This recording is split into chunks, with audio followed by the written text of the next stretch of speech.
Awesome. All right. We are live. Good evening, everyone, and welcome to tonight's Discipline Matrix Ad Hoc Committee, February 4th, 2026.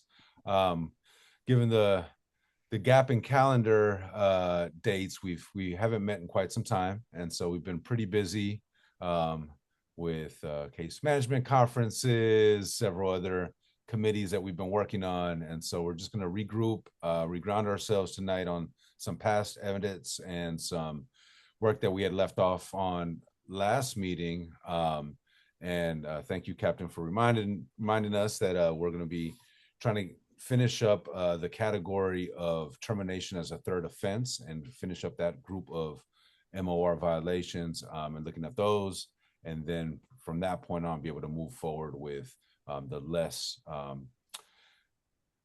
some of the less serious MOR. So with that, I want to welcome Deacon Lyles. Good evening, sir. Captain Hubbard. Always great to see you all. And let's go ahead and jump into things. Okay, let me share my screen here and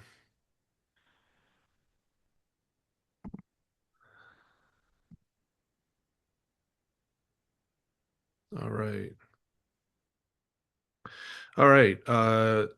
We last time we met, I'll just go through this. 31430 insubordination. It was our current, policy shows the first offense to be a 3-day suspension of termination, the second one being a 10-day suspension of termination, the last one being termination. We agreed to change the first offense to a 5-day suspension of termination, the second offense being termination, and there's no third offense. 31448, reporting violations, failure to report misconduct. Uh, we had a pretty lengthy discussion about this. I'm going to talk about the technical issue. Again, I'll refresh your memory, but the current language is counseling all the way to termination, very broad. Second offense is a 15-day suspension to termination, and the last one is termination. And we agreed to change the first offense to a 15-day suspension to termination, and the second offense is termination, removing the third. So it's basically shifting these two over. And then 31449 confidential reporting and misconduct, we agreed to leave it at suspension 10 to termination and termination. I did share with you for 31449, and there's some overlap here with 31448. There were some technical issues. Okay, so as an example, let's say that an officer gets arrested for driving under the influence. Okay, they notify the watch commander, so they report the misconduct. Okay, but the way the policy reads is that there needs to be an oral disclosure and also a written disclosure. Okay, so that we want we don't want to water down this offense, of course, because reporting misconduct is very important. But at the same time, we talked about giving grace to more technical violations for this offense.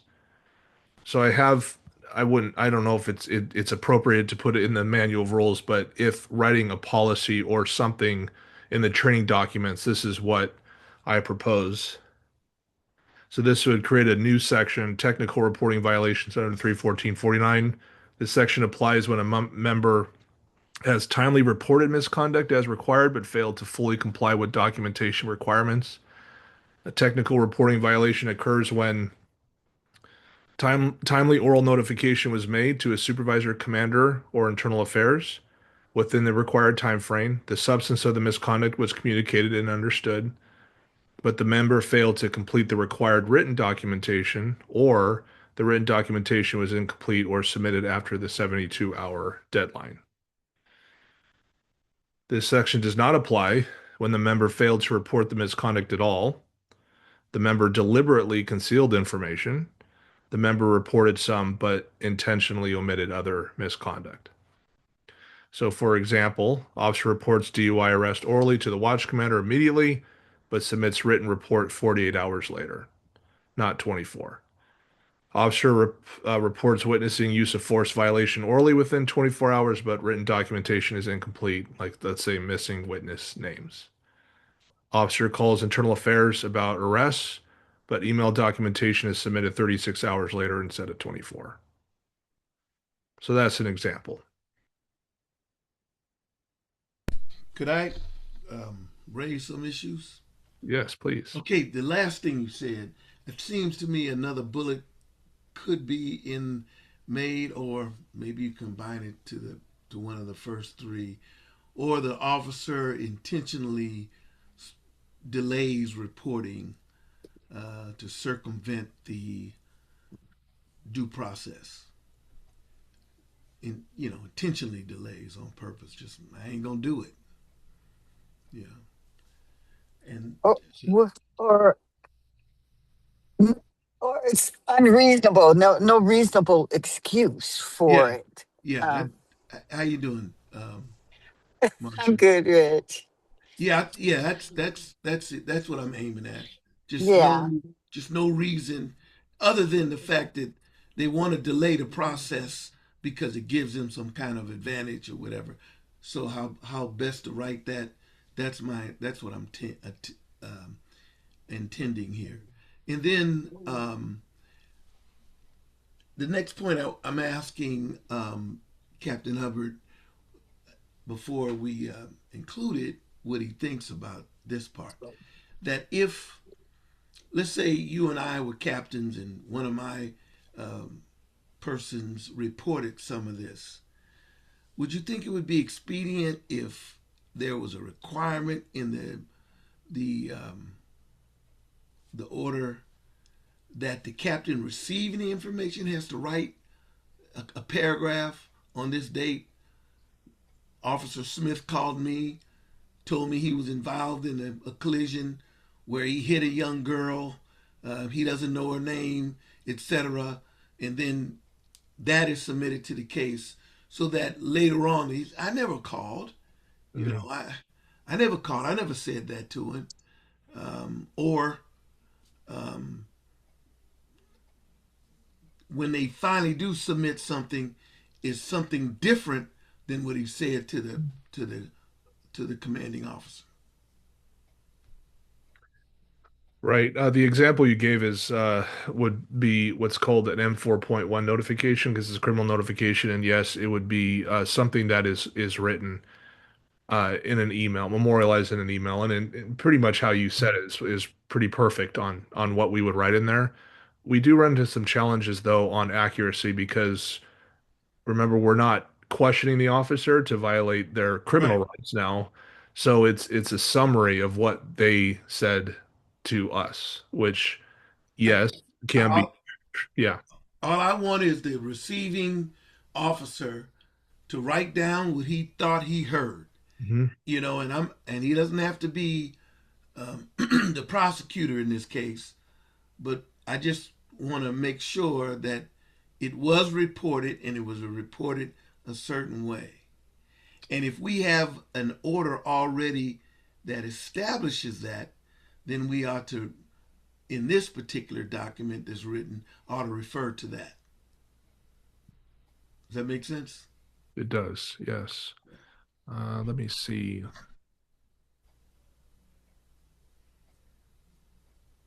Uh,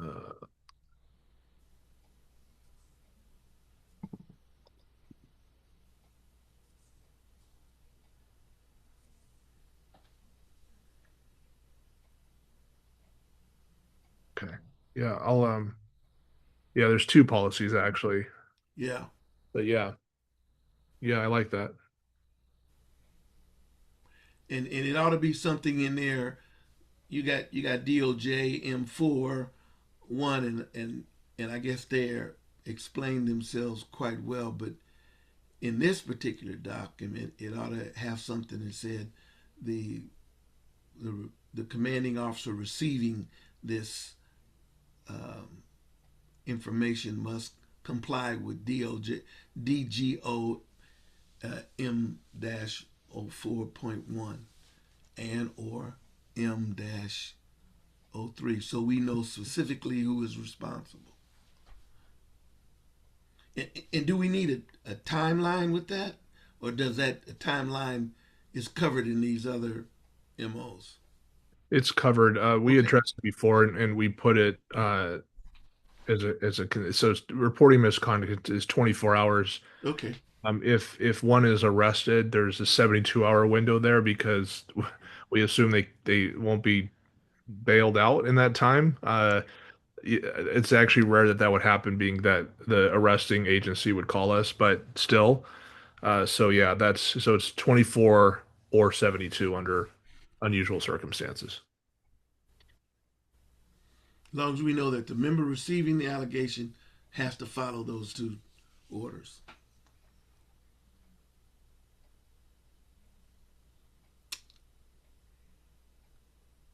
Got it.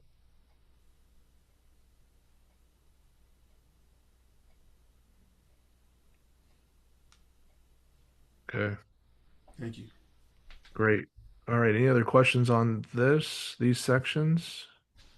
All right, we left off with gifts and gratuities. So again, the ones not highlighted here are where the third column is termination. So it'd be great if we can get through these tonight. 31469.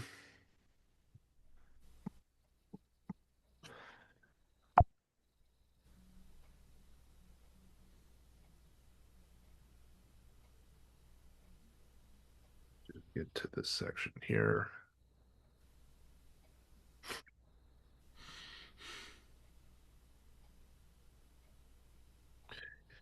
We had a pretty spirited discussion on this. So many months ago. So remember, we completely revamped this. I can go over this, but we already agreed on what the definition is. And just as a reminder, our previous language in here was pretty vague, and we didn't want to take away the opportunity for officers to engage with the community. So we had, I thought, a fair balance in here about there's a difference of, taking advantage of gifts and gratuities, but at the same time, accepting grace when given by members of our community. And we're talking about, small gestures here. Now we're talking about going to Home Depot and getting power tools. So the range on that is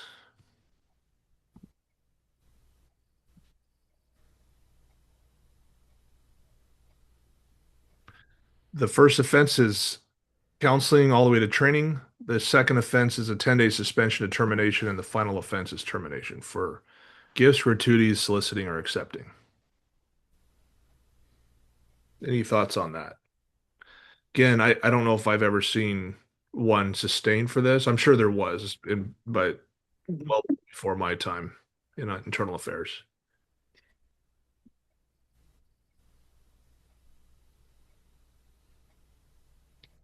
What was the first offense range again, Captain? It's unfortunately a pretty wide one, counseling all the way to termination.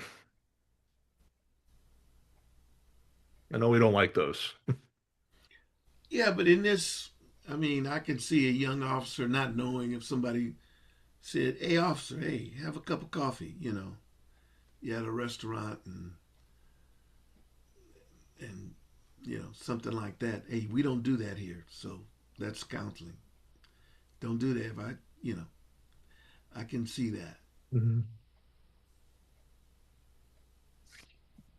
I don't see any other. I think gratuities is self-explanatory, and officers ought to know what that is. I'm sure you cover that in the FTO The code, right? academy, yeah. We do. We do. Yeah, they have to know what that is, right? All right. So I'm hearing no changes to this. We're good. Yeah, I don't have any problem with counseling. Yeah, I'm okay.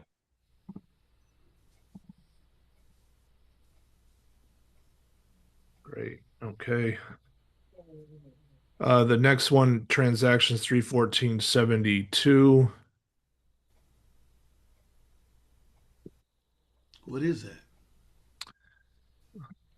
My screen is pausing every time I switch over. So, transactions is every member and employee is prohibited from buying or selling anything of value from or to any complainant, suspect, witness, defendant, prisoner, or other person involved in any case that has come to his or her attention or that rose from departmental employment, except as may be specifically authorized by the chief of police.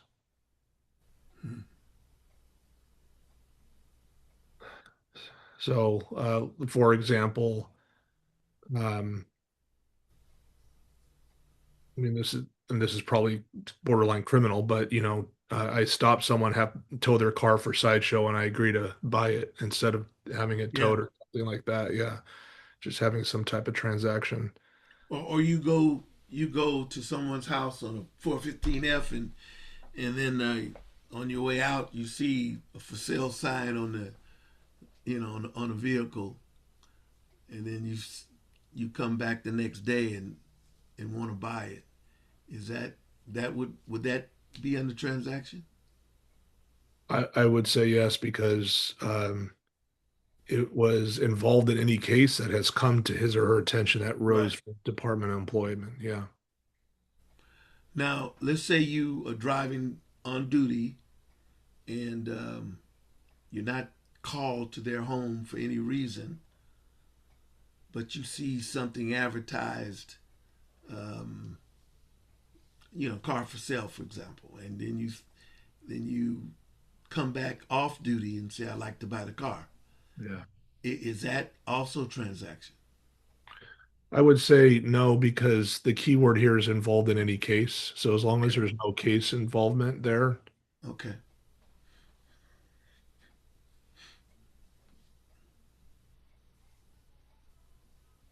I think I had to do some research on this, but I've heard like like other departments they go to their tow yard and buy cars that they have or another officer has towed, an auction or whatever it is, and that's a clear conflict of interest and unethical. So that's what comes to mind when I read this.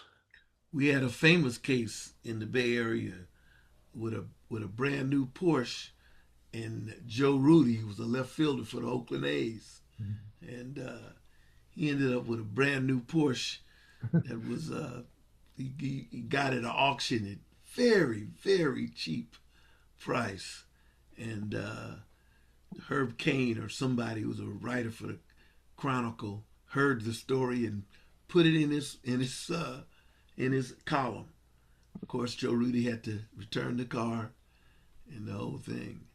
So it did happen then in that one case, and it was an asset forfeiture.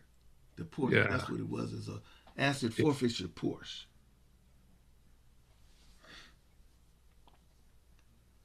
All right. The range on that, the first offense is counseling all the way to a 5-day suspension. The second offense is a 5-day suspension of 15, and the final offense is termination.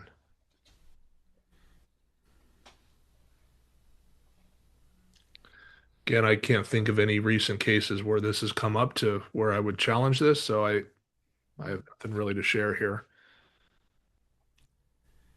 I don't. I often think, why does a guy need three times at this? I mean, once he got counseled the first time, and then it seems like the termination ought to be on the second offense. You know, you did this again? Yeah. Come on. Right. What what is wrong with you? Right.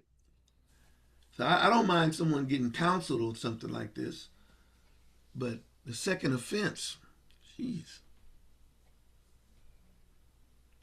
Uh, yeah, I agree. I feel a little uneasy just on that second offense being only the 15. I mean, even if it went to 30 days or S5 determination on the first one, just at least to have that option if the second offense is that egregious, right? If you're looking at an officer already did it once, they do it again, and if that second time is really serious, but there's not an option to go beyond 15 days, that seems pretty restrictive. Okay. So we want counseling to S. I want to balance this out here. So should it be counseling to S15 for the first offense and then S15 determination for the second? All right. How's that? What's up? And you know, just on a side note, I think at some point when we're done with this process, as a general exercise, we may want to also take a bird's eye view of all the suggestions and changes that we've made, just to like look at the consistency across the board and see if there's anything that just stands out. Like, oh, these are pretty similar, but we actually end up suggesting quite different ranges. So maybe at some point we might want to do a comparison across the board of all these things that we've done once we're done with this. Yep, agreed. Agreed. Okay. 342 department property and equipment.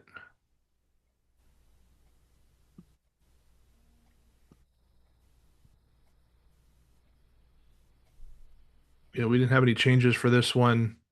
This is basically proper care of the department property and equipment. Uh, so major, I know we did talk about the the reimbursement. The following may subject the responsible individual to reimbursement charges and or appropriate disciplinary action to the extent allowed by law. Major vehicle collision based on degree of damage and or negligence. Minor vehicle collision based on degree of damage and or negligence. Improper use of property equipment. Improper care of property equipment. Failure to carry required property equipment. Misappropriation, misuse of property equipment. Damage or lost property equipment. And improperly securing weapons.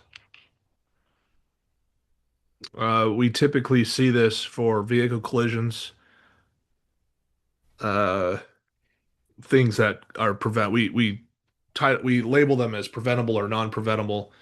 Preventable being that they are the reason for the collision. Uh, I would say the biggest collisions that we have are slow speed backing and turning type things. I joke that, newer officers' cars now drive for them and off duty, so they come here and have to manipulate a vehicle, and they find that challenging sometimes. Um, and then we do get, like, let's say, for example, an officer loses their body worn camera or their radio or something, just through negligence. Not that would fall under this also.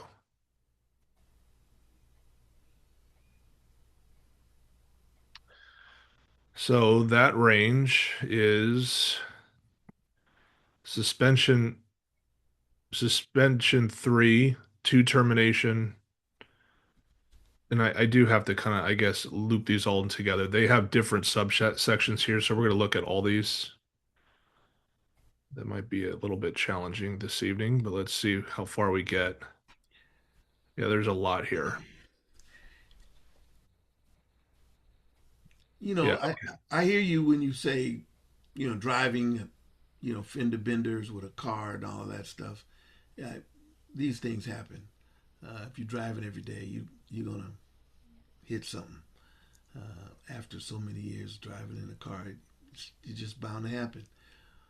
But the proper care of your weapons,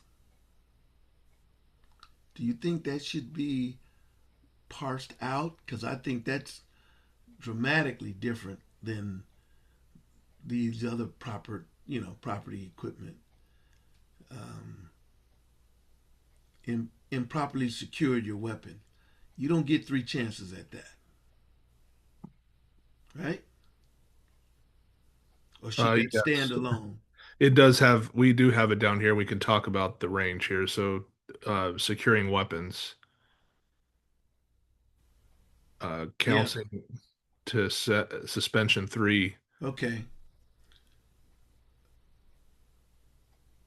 Excuse me. So Well, when you what does suspension three mean? What's the three mean? 3-day suspension. Ah, okay. okay, so this securing weapon, this is a guy that was a collision and he didn't take his shotgun out, or this is a guy who leaves the shotgun uh, rack unlocked, or and somehow the sergeant comes by and sees it, you know, that he's that the shotgun is not secured. It, Give me an example of unsecured weapon? We typically see this when I go into a store and I just leave my gun in my car gets burglarized and my guns get stolen. Ooh. You you leave your gun in your car? Yeah. Oh man, I don't want that guy working. Well, Yeah, come on, man. it's well, there's laws now, right? So it's actually obedience to laws because I believe it just got passed. It's the you have to have when you first securing your weapon in your car, you can't leave it in your glove box. It actually have to be a lock box. Okay, so why if you and we're talking about patrol folks, right? This is off duty also. Oh, off duty. Yeah, yeah, yeah. That's what I meant by going to a store. Like you're going off duty and you leave your off duty weapon. That's what I'm saying. This is what we typically see. Doesn't happen a lot, but I have seen So, this. so the trunk tantamount to a lockbox? I don't think so. Well, a lockbox in the trunk, yes, but I believe the California law, and it was just I think a municipal code, is it needs to be a lockbox, secured lockbox too, not one that I could just take the lockbox with me. I had to double check on that. Okay, so to get around that, if you're off duty, you keep that gun on you or with you. Right. Well, okay, I could live with that. Keep the gun with you. Right. You Right. carrying it, Or you don't. carrying it. I mean, but you don't leave it in the car. You don't Yeah. leave it on the seat. You don't get out your car and open your trunk and let everybody see you putting the gun inside and Right. and locking it. So I don't think a person needs three shots at Apple either. Yeah. Another example would be, and this is where I think I'm getting mixed up here, but the current law as of January 1st is securing even in your own home. Like I have I have older children, but anyone under 18, I can't just leave my gun on the bed, even in my own house, if there's children present where they Right. can access it. So, and Okay. I don't even think it matters if it's loaded. So that's an example of securing weapons. Right.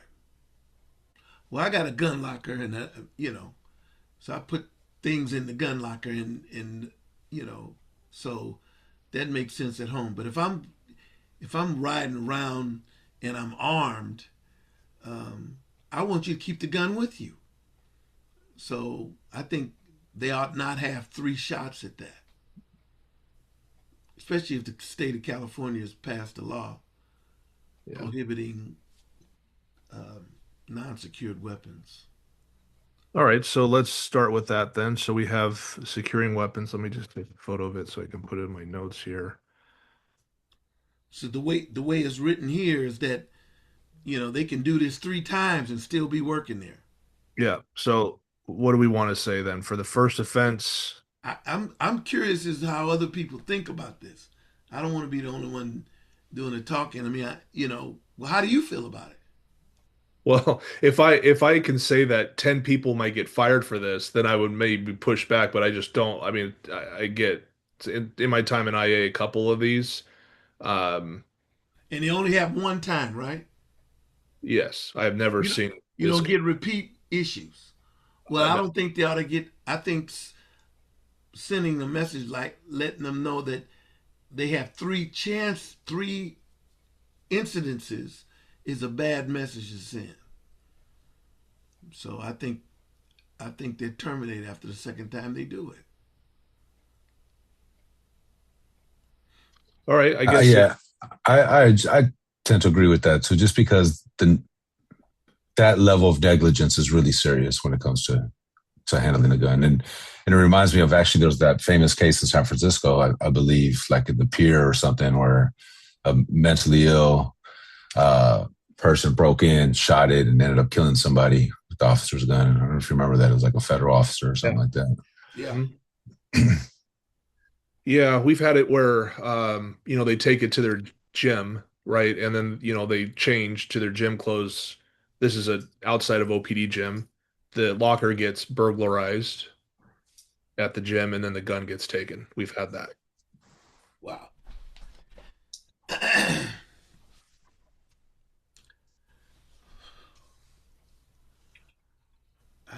see why you need a gun in the gym, but I don't know. I guess the only well, I agree. Well, I mean, there's some people who don't even walk outside to get their newspaper without having a gun on them, and You I, Oh, know what? really? yeah, you just, They're the guys that I'm more afraid of. That kind Huh. of thinking. yeah. So let me just like, and again, I don't have a real example of this, but let's go back to the sergeant example. Let's say that, I'm in the police department. Um, I use the restroom. I take off my gun. I put it on and this is not public access. It's in the security area. I put it just on the sink, and I leave it there. The sergeant walks into the restroom after, sees my gun there. Okay, so that would be like, yeah, a foolish move, but it's not as gross, if you will, Right. Right. as I'm with you. yeah. So that's where I would say, considering the lower end on that one would be Okay. appropriate. That's the first offense counseling to, let's say, to 5 days. First offense. You never did that before, and then, but the second offense should be 5 days of termination. I don't think you need a 3 time. What is wrong with you? Why are you leaving your guns on counters and etc.? What excuse can you give me after you've been warned about this and counseled about this?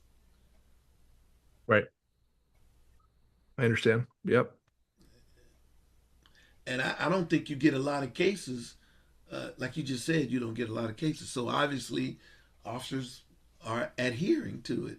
They know. Yeah. Yeah. They know how serious this is.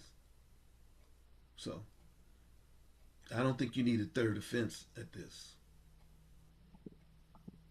Okay, so then going back up to 342, department property and equipment collision with gross negligence, the range is suspension 3 determination, suspension 15 determination, and termination. Right.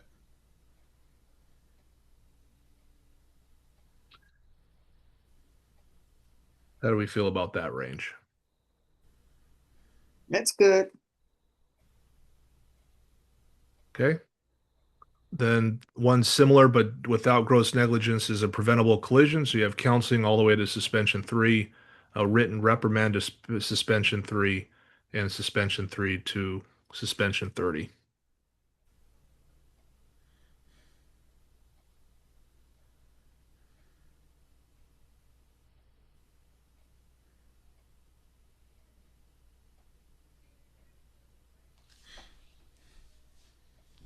And this is a preventable collision. That Correct. so you're speeding when you shouldn't have been going that fast. I mean, you can argue gross negligence depending on the outcome of the collision, but Okay.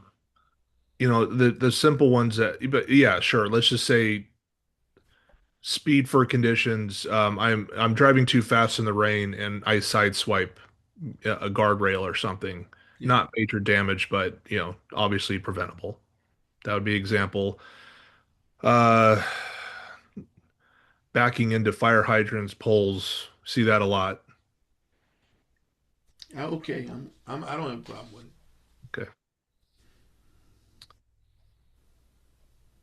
And just so you know, I mean, the chief obviously has latitude here, and I know that current chief, and previous ones have aggravated and mitigated based on the circumstances. So it's not always going to be the same each time. And these are not. I, we talk a lot about Skelly and arbitration, especially preventable collisions. Most officers accept it. They say, "Yep, I did it," and walk away with the discipline. Okay. Sounds good. Yeah. And Department. you and the patrol cars don't have rear view cameras, right? I know. They do. Oh, They they do. do. Oh, they do. Oh, And okay. it beeps very loudly too when you're getting close to an object. Yeah. But I guess, I mean, these newer cars have so much other automated stuff too that, I mean, I could imagine there's some adjustments with that. Yeah. Yeah. Yeah. I have so many stories from the academy of just driving was the biggest stress for me as the just because I don't know what happened. I think when we learned how to drive, we learned how to parallel park, you do U-turns, all that stuff. I don't know what they're teaching nowadays, but none of that is is taught. They don't know any of it. So we're literally starting from ground zero on teaching people to drive, even though they have driver's license. Wow. All right. Next one is departmental property and equipment and proper use, care, etc. We have counseling to suspension 3, written to S3, and S3 to 30.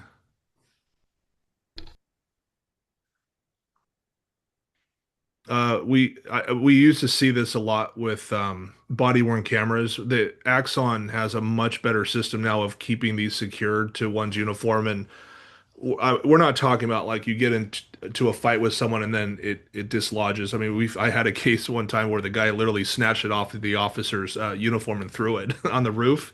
That's not what we're talking about. I'm talking about when the officer's at fault for the care of property.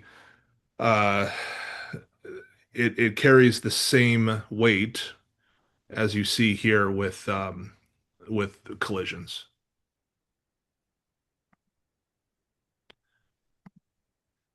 And similar, just scrolling down here, really for misappropriation and misuse, counseling and training to S3, S3 to S10, S10 to S30, loss damage, counseling to S3, same thing. Yeah. Yeah, that all seems pretty consistent. So I'm all right with that. With this. Okay, so good. The only change then will have to be securing weapons. All right. Moving on. 35630 is accessing inappropriate websites. We did make some changes to this. I'll go over it again.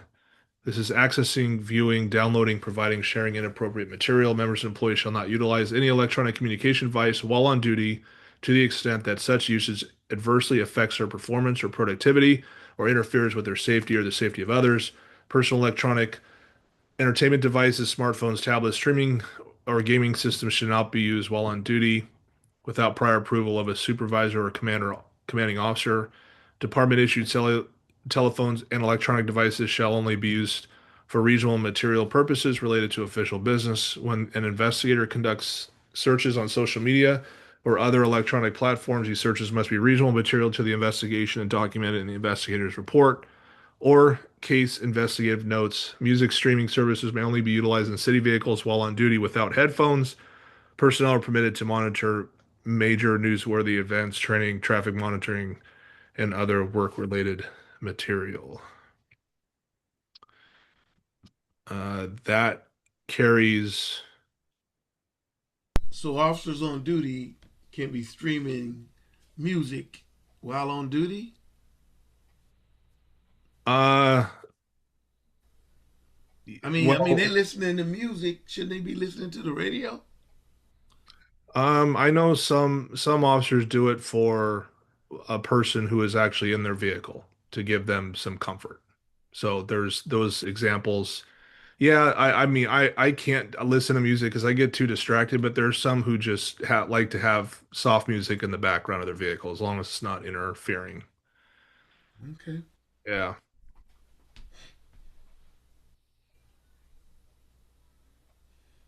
Boy, I can't even imagine an officer driving around listening to Kendrick Lamar. Yeah. I just can't. They do. I watch a lot of body worn camera footage, and they turn on their camera before they get out of their car, and I hear a lot of music.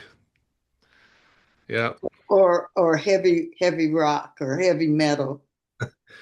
No. Mm. That was considered a distraction that you Yeah, should be paying honestly, 100% to the radio broadcast, the communication, you Well, know. and I'm actually a little more concerned on like streaming sporting events or like, because some folks just like that white noise of some music, soft music in the background or whatnot. But if you're listening to like a Warriors playoff game, streaming it while you're trying Yeah, to listen to the radio. I mean, yeah, that feels a little more distracting because you're yeah, actually listening to a call, you know? yeah. You gonna miss something, but Yeah. I guess it's But I guess we'll find that out. That would be some self-discovery stuff if something were to happen then at that point, right? Yeah, I don't. We have it in a different section of loafing though, so there that's gonna be so if I'm not listening to the radio by doing these things, it's not considered inappropriate material, but it interferes, so it's a different MOR section that we'll get to a little bit later. That Loafing. makes sense. Yeah. I love that term. I once we use it here, I started using that with my teenager. Loafing, yeah. Yeah.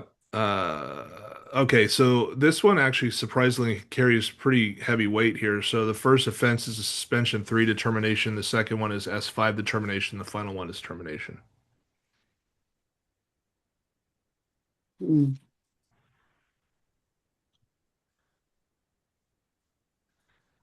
So accessing inappropriate websites is like pornography. I mean, it certainly can. There's going to be some other sections that also apply there, but yeah, technically that would fall under this. And then also maybe are there websites that are for certain eyes only that are within the department that shouldn't be accessed unless you have authorization? Are there those kind of websites exist? Yes, that would be a different section also. But yeah, there are confidential databases that can only be accessed by need to know, right to know. So give me an example then of what are we talking about here? Well, I mean, let's say that I bring my iPad and I'm sitting there watching Netflix and not doing anything, or playing video games, or I'm online chatting with people, and yeah, Okay. yeah. Again, not something that we see often here. I can think of one pretty serious case from years ago where gaming was a rather serious issue. We did talk about this though, where, and this is why we added the investigator section here because, and I'm just thinking of the officer sitting in their car looking at social media, and if I were walking by that car and I saw the officer's phone, I might be quite shocked in what I see. Yeah. So there are times, however, that it's relevant to the investigation, and they're looking at, let's say, one social media to get intel. So there might be a legitimate law enforcement reason to do that, but requires, uh, I think we said what reasonable material to the investigation and documented in the investigator's report.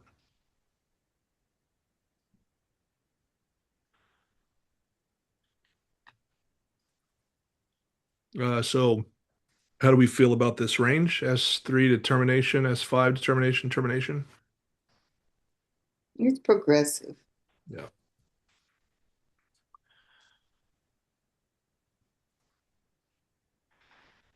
Okay. 370.27 use of physical force level 1 through 4. This might take some time for us to talk about. Um, this, this we do get these a lot. 370.27.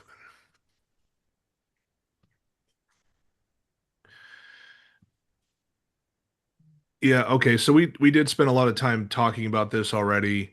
The egregious section would be when the use of force violates policy. So when the force is unreasonable, unnecessary, disproportionate, unlawful due to gross negligence or intentional misconduct. But we did add a new section here, and I'm glad we did because uh, we talked about tactical procedural deficiencies in the use of force. So let's say that um, the force was reasonable, but there could have been a better way for the officer to do it. That would fall under the That's so subjective. How do you know, reasonable minds may even differ on that. Yeah, yeah. Well, yeah, you're right. And this is why we have use of force boards and we call in experts to testify. If I was a sergeant doing that investigation and I'm looking at this and say, okay, you use this technique. Yes, it's compliant, but there could have been a better way. And I'll give you an example. Distractionary strikes. Let's say I have to hit someone in the arm to get them to do something. I'm distracting them, okay? A use of force expert might come in and say, you know what, we teach this in the academy. They should have just used the twist lock, and that's far less painful, far probably not going to result in injury against the officer or the subject. That's a better way. So we call them in as subject matter experts to give, like, okay, what do you teach? What do you train? What does the policy say? And then that's how we tilt the scale, if you will. It's usually not up to one person only. Mm. Where do we factor in? I think what's important for me is any attempts to de-escalate a particular situation, or maybe if this is more demeanor or something, right? If they were actually aggravating and escalating the situation, and which led them to use an actual proper technique at that point, where they could have probably avoided it in the first place if they just had better demeanor or better, or if they had better de-escalation skills or attempts to even de-escalate. Absolutely. Yeah, that's a great question. It would fall under this, and we have it here as a bullet point: failure to employ de-escalation techniques when safe and Oh, there it practical goes. to avoidable use of force situations. Yeah. Oh, great. Okay. As long as And, that's and, in and there. to So, that point, the second bullet is absolutely wonderfully written. Placing oneself in harm's way so you can shoot somebody in the, you know, shoot a woman in the face is ridiculous. Excuse me for my. No, That's how I that's a feel. real time observation. Yeah, mhm. I mean, Yeah.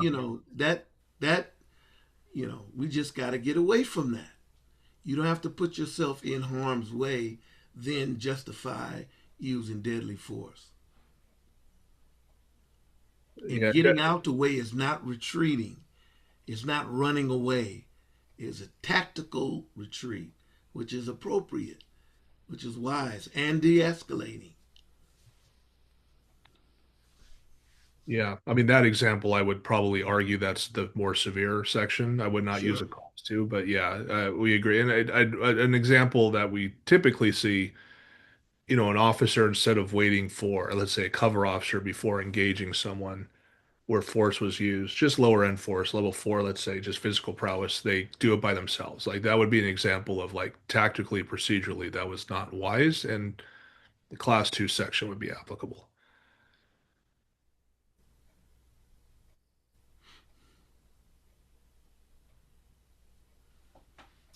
I like what is written here, so I Okay. don't know. I don't know what you were.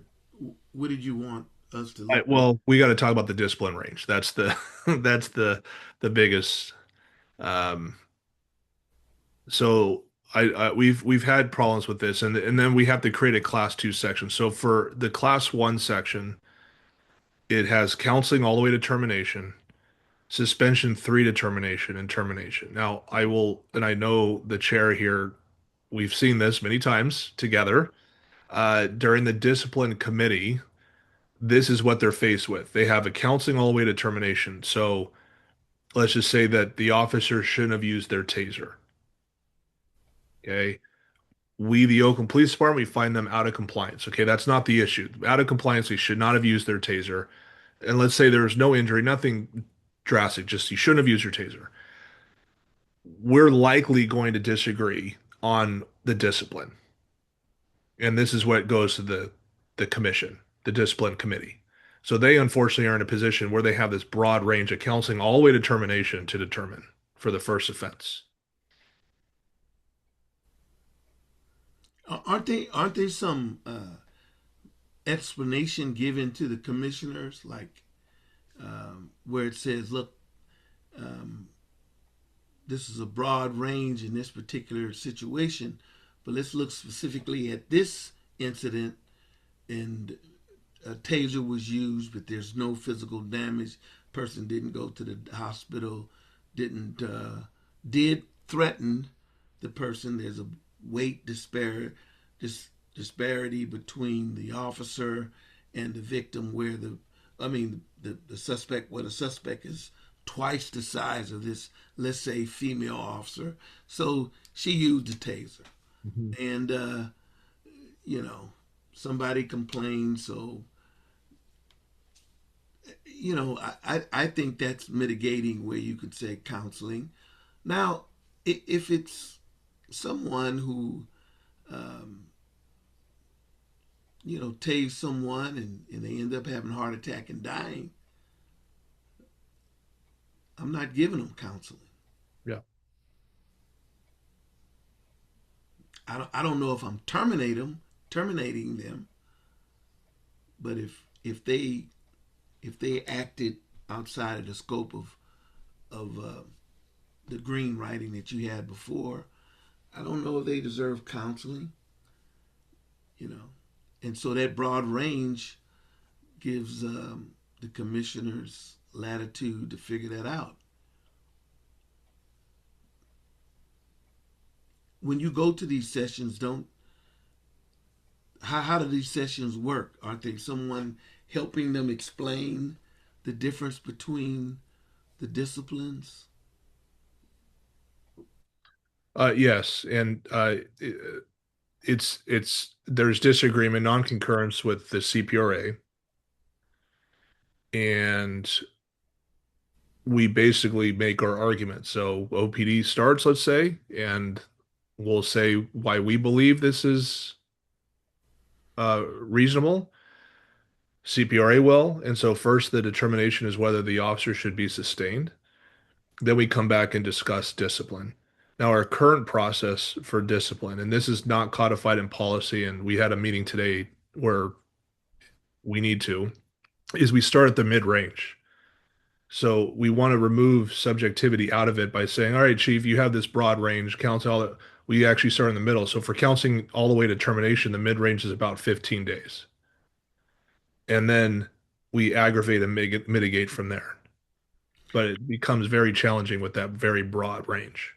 I just think that I don't see why you want subjectivity out of it. I actually want subjectivity in it. I want each case to stand on its own merits, and that they're not cookie cutter situations. And so that's why we want people are promoted to chiefs and deputy chiefs, so that you can make those subjective decisions. But there are no trying to make each case fit the sizes of the case before. It just you're always in a quandary because they all are different. Mhm. So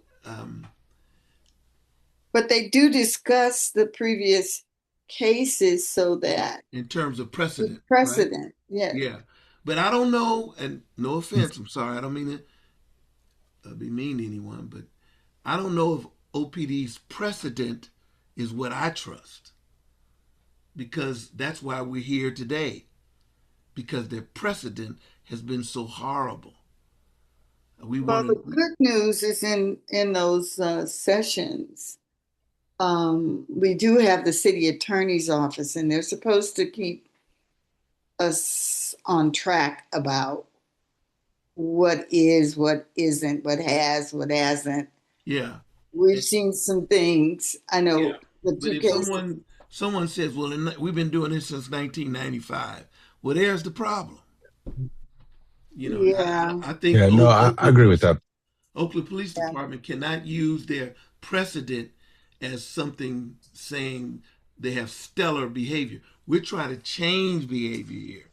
I got to keep that in my head. So, I don't disagree, but yeah, when you get to the arbitration and you say, and I've seen cases like this where it's like, okay, so the precedence was we let that other officer or that other employee engage in this conduct. And when you engaged in it, you figured, well, you shouldn't treat me any differently. But we're going to say you're the last one to get that. And the rule is now changed. Or either we need to make sure officers are fully aware of these changes Well, so that that's they what the will not responsibility of you know, that kind of Brian Hubbard and the chief of police is to make the officers aware of all changes. And yeah. departments change all the time. They change from month to month.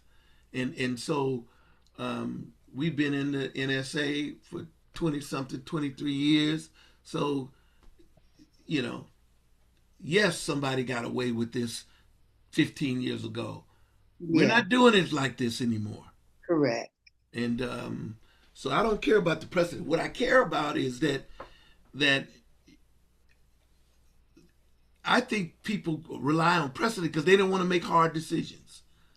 They don't want to say, you know, Officer A, you were awful, so we're gonna give you this. But Officer B, you weren't, even though it looks like you did the same thing, but you really there's a mitigating factor here. So you're getting something different. Now, well, that's not fair. I'm not trying to be I'm trying to be just. Just is not always fair.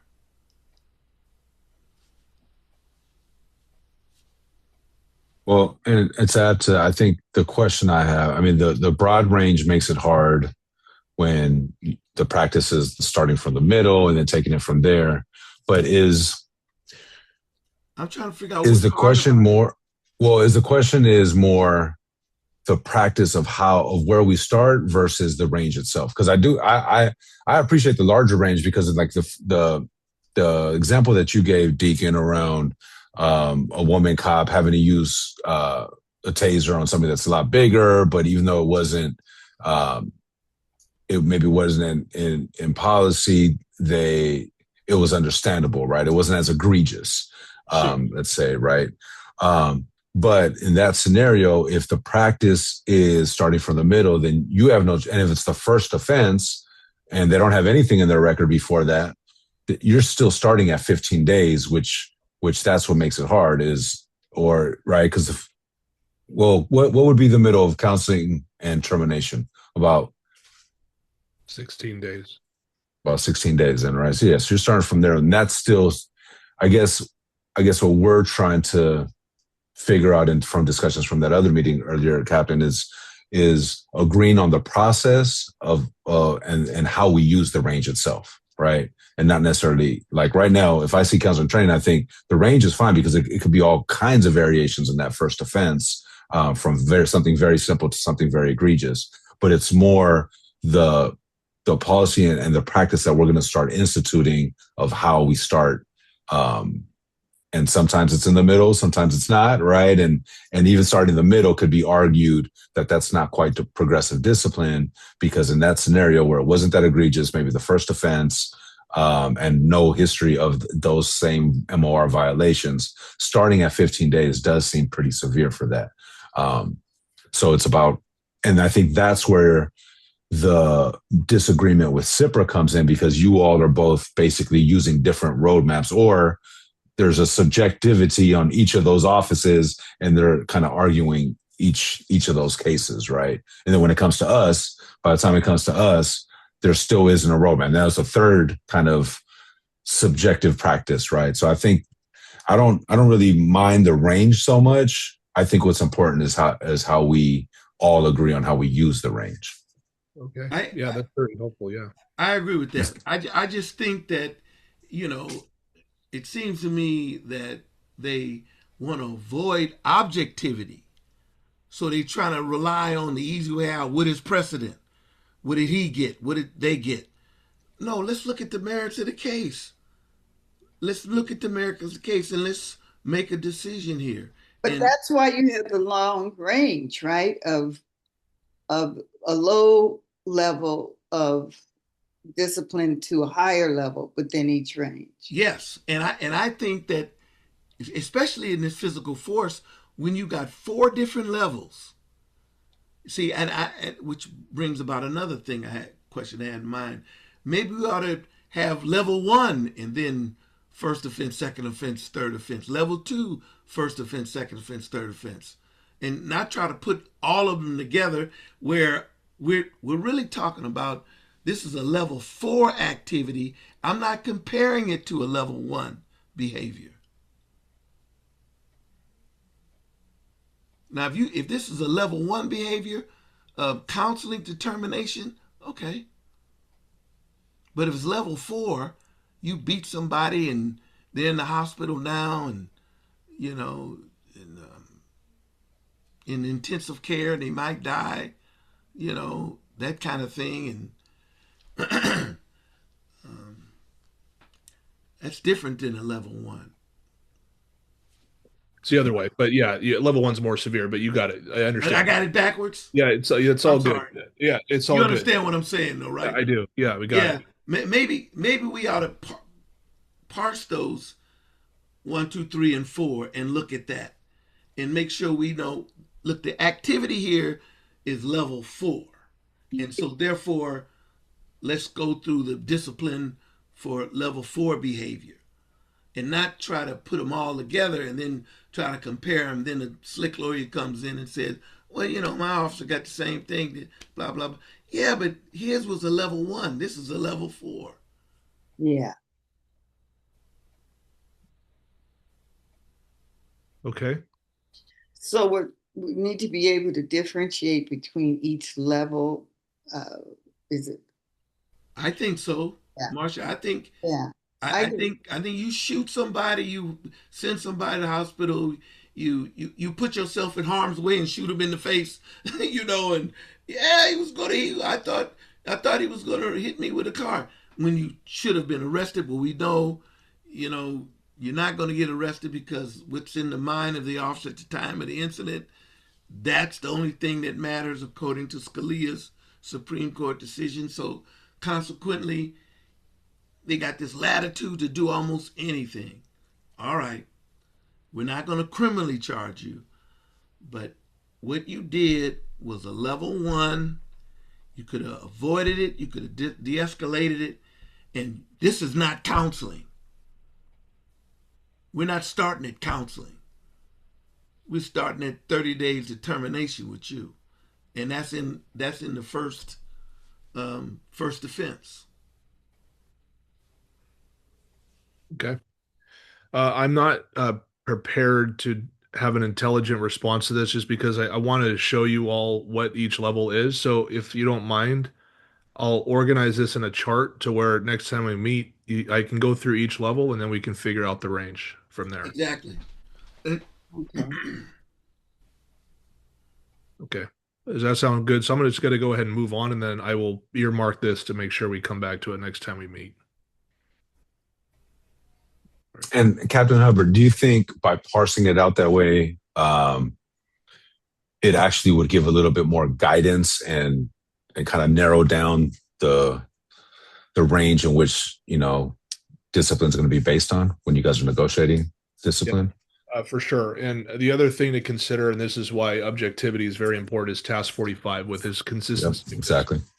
And it helps me when I'm reviewing these, because what happens is before we go into an internal affairs meeting, or let's just say even a discipline committee like we experienced last week, I pull 5 years worth of data and I analyze it. If I see 2 officers getting sustained for, let's say, a level 3 use of force, so the use of the taser, that doesn't tell me a story. I have to actually go in and see what were the circumstances. So if we parse these up, it actually helps me analyze the data better. And consistency is very, very important to us. Task 45, that's an out of compliance task right now. And yeah, very sensitive issue that we're dealing with. So parsing this out more helps. Yeah. I mean, not to mention the amount of staff and city hours and everything that goes into it when we don't agree on things, right? Or if there isn't concurrence in these findings, then there's just a whole ripple effect of just inefficiencies that it causes, right?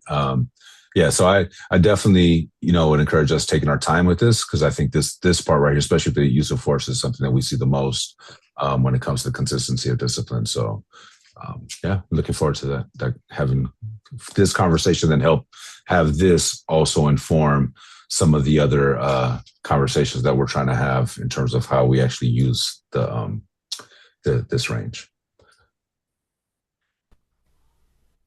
Okay, great. 37063, security of departmental business.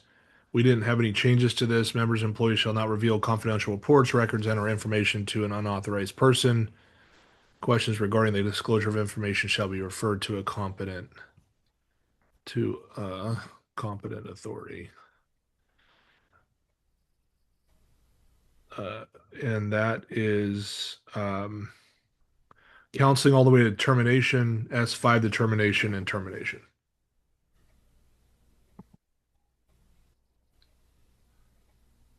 Surprisingly, we've had a lot of these complaints, not sustained complaints on recent memory, but this usually comes in the form of a leak to the press on certain things that have been confidential. Of course, it's difficult to prove who the leak was, but we do have these investigations.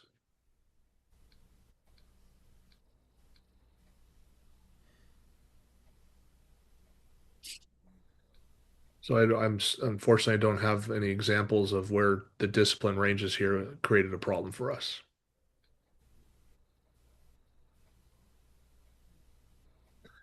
Any issues with that then? All right.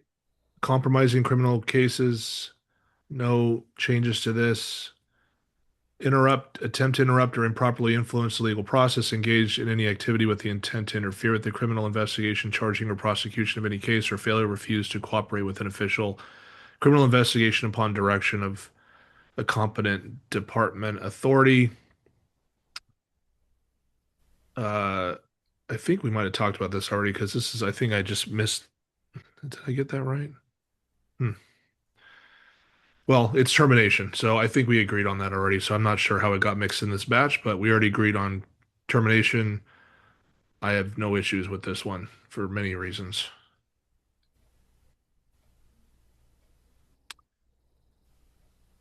Court appearances, 398-16.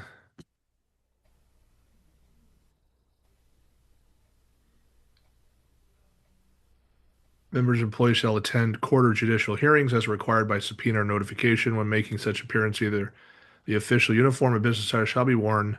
Weapons should not be displayed unless wearing the uniform. Members shall be present and neat and clean in appearance. Present a neat and clean appearance, avoiding any mannerisms that may imply disrespect to the court, such as chewing gum and smoking. Such an appearance constitutes an official duty assignment. Members of police shall not wear any department uniform while attending any non-duty related court, judicial, or administrative hearing unless authorized by the chief of police or designee. That has counseling all the way to 30-day suspension. S3 determination or termination. I would say it's been a long minute since I've actually seen this, but judges did not mess around, at least early in my career, where they put out a bench warrant if you failed to show up to court. So you're the what you're dealing with is probably even far worse than what range is offered here. But yeah, people are pretty good about this. I would say we do get some cases of like officers don't get the subpoena or they forgot or something else is going on and they are being investigated for a court appearance. But I have no recent memory of any challenges with this range.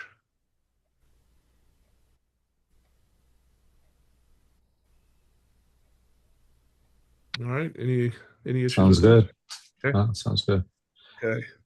And given as sharp as you all were at the last case management conference, I doubt this is too much of an issue. Well, yeah, To be honest, I haven't looked recently at what the newer officers are wearing to court, but I think I will tap my shoulder, my that training staff to remind them that they need to dress appropriately. It is important. The last one is 39877, refusal to provide name or serial number. This is the flat out refusal.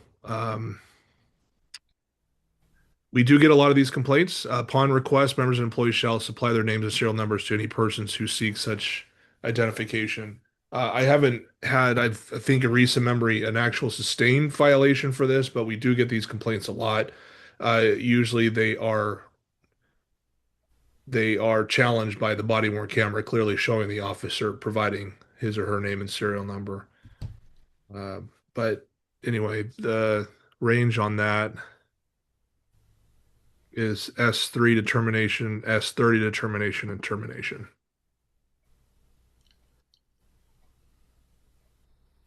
I think the refusal to provide your name and serial number. I know I'm out of step with current society, but I think it's the absolutely a cardinal sin. That's how we got these guys running around with masks on their face now. That's right. It's absolutely ridiculous. If you don't want to identify yourself, then why are we giving you badges and ID cards and putting numbers on your cars and putting patches on your shoulders? And we got a law in California that you cannot cover up your patch. It makes it a misdemeanor. You cannot do that. You have to identify yourself. I mean, this is ridiculous. Why would you want to refuse and say I don't have to tell you by name and you in a uniform? Man, get you another job, man. All right. Well, I think that brings us to like, do we need a third offense for that then? I No. mean, this range is kind of weird because it goes S3 determination, then S30 determination. It's kind of weird. This Well, I'm feels like glad it's no. I'm But glad the it's no second, counseling. yeah, I'm the glad you didn't second, start off with counseling. So yeah, the well, second offense kind of underscores the seriousness of it. 30 days without pay as the minimum. That's pretty serious. Brian, do you get officers not wanting to identify themselves? No, no, it's the opposite. They're very quick.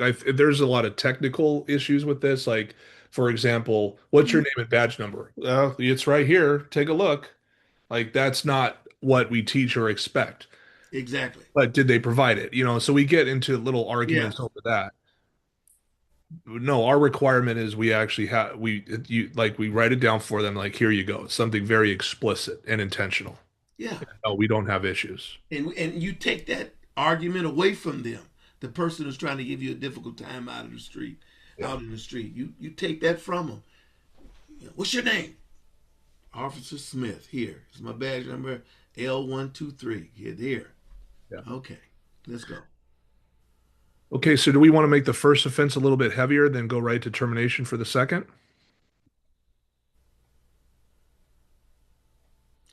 Well, I think it shouldn't be so heavy, and I think 3 is fine. The reason why I'm saying it is because I can hear the officer. I did give him my badge number. He didn't hear it, or he didn't want to hear it, or he was distracted. No, I did give it to him, or I couldn't give it to him when he asked me because I'm on the street wrestling with someone. Is that on a card though? Do officers carry cards? They could just We give do. them that information. We do. We But do. at the time they asked for it, I can't give it to you right now. Well, just give me a minute. I need to lock these Exactly. handcuffs. but in Yeah. that case, then they wouldn't be sustained. Then I would guess, right? If they eventually gave it to them, or If they eventually gave it to them. Do remember a case where I think I shared this. It was like there was like 20 officers on scene. It's like, I want everyone's name and badge number. Right. It's like this blanket shotgun kind of statement. mm, And not everyone stopped what they're doing to give that. And then it wasn't facilitated by the sergeant, which was more problematic. So We had a big argument over that one. But using the other example, no. The officer later giving it, no. And then we focus on the process and we have, it's called an IBC. So here's the other piece of this, and this is how it's closely associated with failing to accept and refer a complaint. When someone says, "Hey, what's your name and badge number?" It is usually not because they want to compliment us later. It's usually they want to make a complaint. So it usually invites the question, okay, here I give you my name and badge number. Do you want to speak to my supervisor? So sometimes we see the dual complaint there.